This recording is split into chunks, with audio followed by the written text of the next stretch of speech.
ladies and gents, it's Halloween season, and we just checked out Halloween Ends, and of course it's been 44 years since the original Halloween came out in 1978, and wow, it's taken so long for Halloween to end. Or has it? Or has it, right? Or has it ended? And is it a fitting end?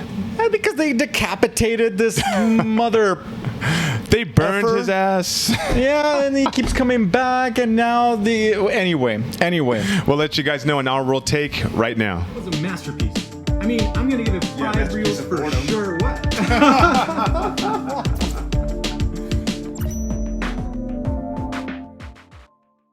Okay, Mr. Lenny, so I will start by telling you that, I enjoyed the movie. I would definitely do a recommend over a skip it, let's just say. And, the primary reason, I guess, is because the movie does attempt to do something different, something that I've never really seen in a Halloween film before. Before this movie, we had babysitters being stalked by the boogeyman. Basically, random people being killed on Halloween just cause. Random people being killed just cause, and really no plot beyond that.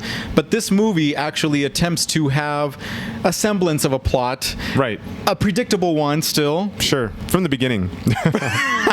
But still something different, and I don't know how much we want to divulge here. Probably not too much, but I think we can mention a few things without spoiling it too much. Yeah. But yeah, so this film, right, it talks a lot about the ramifications and the effects and the phenomenon that is Michael Myers, the boogeyman. Oh, yeah. And the effect that it has on the town and on everybody else, right? Very much a movie about community and how the community gets affected by evil, whether it's internal or external forces. There you go. Nature versus nurture, that type of thing. Yeah, exactly. Yeah, so of course we're going to have Laurie Strode in here. They pick up from the last movie here, and they're trying to heal. At least that family's trying to heal, right? She lives with her granddaughter. And I'm sorry, but I've got to say this. Michael Myers is now, in hiding. In hiding, that's right. He's like, man, you know what? I've been burned. I've been stabbed. I need to think of a new plan. Gotta go back to the drawing board. Yes, it really does. It really does feel that way. Anyway, they introduce a new character in this movie. He's very central to the movie. Corey, right? Michael Myers has a sidekick of sorts. Sorry. A spoiler. I mean, I can't resist. Really, the movie is kind of hokey. It's silly. You think it's silly? I thought it was silly. I think the movie's kind of like, I don't know. I think, for example, the beginning wasn't silly.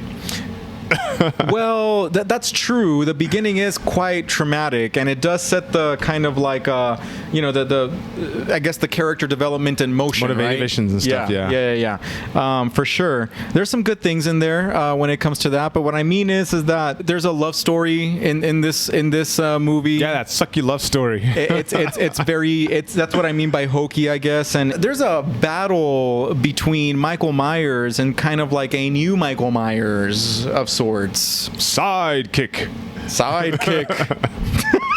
Sorry, that's a movie reference to Sky High. But all of that is kind of.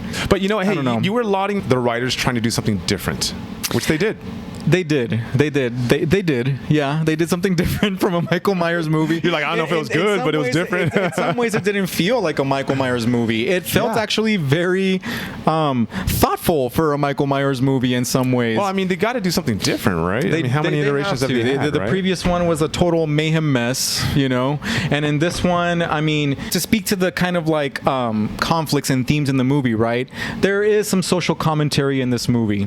And I feel like that's the thing nowadays, right, is to really, really drill us with some good social commentary. And in this case, it's bullying, right? And it's kind of like how a community can turn you into a monster type deal, right? In a way, it's going back to what we said about internal versus external forces. Are you a jerk because of who you are? Was it always in there, or is it something external that acts upon you that changes you, or is it a little bit of both? Yeah. And when it comes to the acting, I gotta say that Rowan playing Corey is a standout. But my favorite scenes in the movie belonged to veteran Of course. Jamie Lee Curtis playing Laurie badass. Strode. She was born to play this role. I mean, Born to beat. played it so Michael many Myers' times by ass. now, but she's good in this movie, and she's at a point, you know, in her character development after all these movies, after all that she's been through. A lot of it is about dealing with past traumas, right? In her case, yeah. I mean, this movie yeah. anchors itself a lot on healing, and well, of course, revenge, right? Right. But yeah, healing and trying to exorcise those demons. You know, those demons that have been haunting you and your family in a town for decades. For decades, right? Going back to that Corey character who is central, and they spend a lot of time on him. At the end of the movie, you kind of wonder, you know, why was he really in the movie? What did he do for the movie? And I think you said something that really hits the nail on the head. Unlike Michael, oh my God, a moment of brilliance. Brilliance. He is, in a way, the. Oh my God, I'm forgetting my Foil? How dare I? Thank you. Okay, I don't know. Thank Foil? you. Foil. Yes, that's exactly what I was trying to. Yeah, in a way, he's a foil to Michael Myers because Okay. Michael Myers is evil incarnate, right? Was Sure. born evil, but he turns evil. Supposedly, or was it always in there? So that's what you guys have to decide for yourselves when you watch the movie. yeah, well, you know, know. something triggers it. So, I mean, I think we've kind of spoken a lot to the positives of this movie, but Yeah. some of the negatives, right? Let's go to that relationship between Corey and the granddaughter. Yeah, I mean, you didn't like that. Dude, so contrived, man. So implausible, you know? Because she meets Yeah, this guy it's- and, like, in an instant, It's very fake. yes, It's very you know, fake. it's very fake. It's forced. You can't get behind the granddaughter. You know what- She's annoying. You know what was missing in this movie is like movies nowadays feel different from what they used to be. You know, they don't exploit so much anymore. You know, in the original Halloween, you had a lot of mood, a lot of atmosphere, a lot of teenage exploitation with sexuality and stuff like that. They kind of hint at that stuff here, but they don't go full throttle, and I feel like they should. It's because 2022. It's Halloween. It's Halloween. I don't know. But I get you. Yeah, I just feel like that's missing the mood, the atmosphere. You know, it just doesn't feel the same. And it felt like they were just trying to wash their hands with this franchise, get it over with.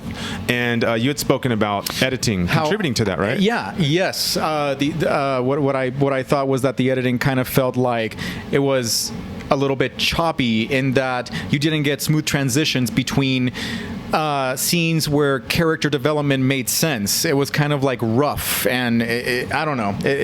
I'm talking specifically about the Corey character because he's really like the focus of this movie in a huge part. And speaking to another weakness is we don't get a lot of Michael Myers, and the send-off that Halloween ends should be.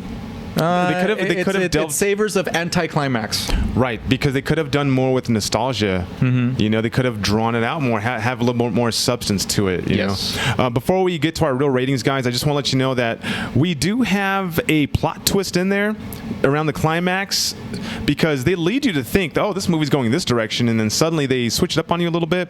So you're like, okay, that was fresh, that was good. Yeah. And then, of course, you have your climax, and we can't talk about that. But you know, Jamie Lee Curtis, again, you know, you get to see her acting really come out for sure. Yes. I would go check it out. You know, I don't think you have to rush to the theater to watch it. It's a Halloween movie. You know, But it's better than most. Better than most. It's I would rank it up there. I would Yeah. rank it up there. I think that, you know, of course the original is still the king. For myself, I am going to go with 3.5 reels out of 5 reels. Okay, that's exactly what I was going to give it. 3.5 reel, guys. 3.5 reels. Excuse me. Feels right. Yeah, it's pretty much everything that Betha was saying. Of course, you know, we do have to mention that the killing, the murder scenes, they're They're pretty up there. cool. So They're up there. you won't be disappointed in that. They're very elaborate. That was one of the things I enjoyed about this movie too. I don't want to forget to mention that. Quite so grotesque. yeah, 3.5 reels, guys. Again, don't rush to the theaters to watch it, but it is an enjoyable watch. You know, it's Halloween. Get out. Yeah, exactly. Yeah, get into the Halloween spirit. There you right? go. Now, before we take off, guys, I just want to remind you guys, please subscribe to our channel. You know, we work really hard on all of our content, and we would greatly appreciate you hitting that subscribe button, hit the thumbs up button, like our videos, and of course, hit the bell button so that you know every time we upload a video. Yes, let us know what you think of this latest Halloween entry. in this crazy saga.